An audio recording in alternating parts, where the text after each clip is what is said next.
최근 중고 아이폰을 판매하는 일부 온라인 쇼핑몰을 중심으로 배송 지연과 환급 미이행 피해가 급증하면서 소비자주의가 요구되고 있다. 특히 SNS나 블로그를 통해 노출되는 해외 배송 빈티지 아이폰 광고를 믿고 구매했다가 피해를 본 10대, 20대 소비자가 빠르게 늘고 있다. 경기도 수원시에 거주하는 19세 A씨는 지난 8월 소셜미디어에서 빈티지 감성 사진용 중고 아이폰이라는 문구의 광고를 보고 한 온라인몰에서 26만 4천 원을 계좌이체로 결제했다. 며칠 뒤 운송장 번호가 포함된 안내 메시지를 받았지만 실제 배송 추적은 불가능했다. 판매 측은 해외 배송 상품이라 2에서 4주 소요된다며 시간을 끌었고 2달이 지나도 제품은 도착하지 않았다.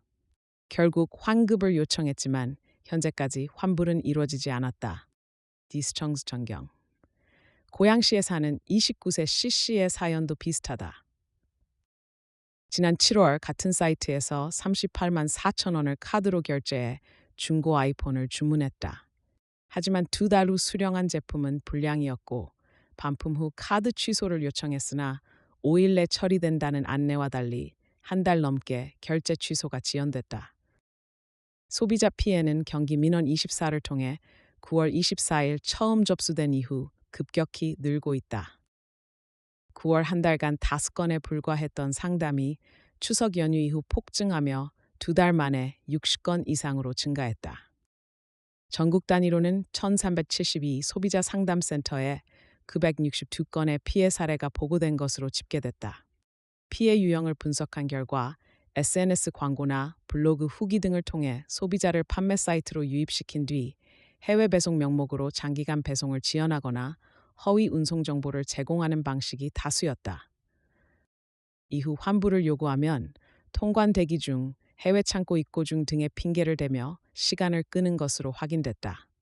특히 연령대별로는 20대 피해자가 68.7%, 675명로 가장 많았고 이어 30대, 18.10대 펀트, 40에서 50대 이상 순으로 나타났다.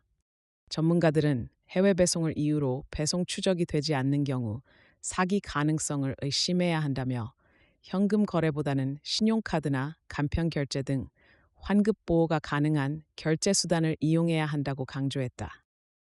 한국소비자원 관계자는 해외 배송을 내세우는 판매업체라도 사업자 등록번호, 통신 판매업 신고 여부 등 기본 정보를 반드시 확인해야 한다며 피해 발생 시 3872 소비자 상담센터를 통해 피해 구제 절차를 즉시 진행할 필요가 있다고 조언했다. 온라인 중고폰 시장의 급성장은 편리함과 함께 새로운 소비자 피해를 양산하고 있다. 특히 해외 배송을 명목으로 한 장기 지연과 허위 정보 제공은 전형적인 전자상거래 사기의 패턴이다.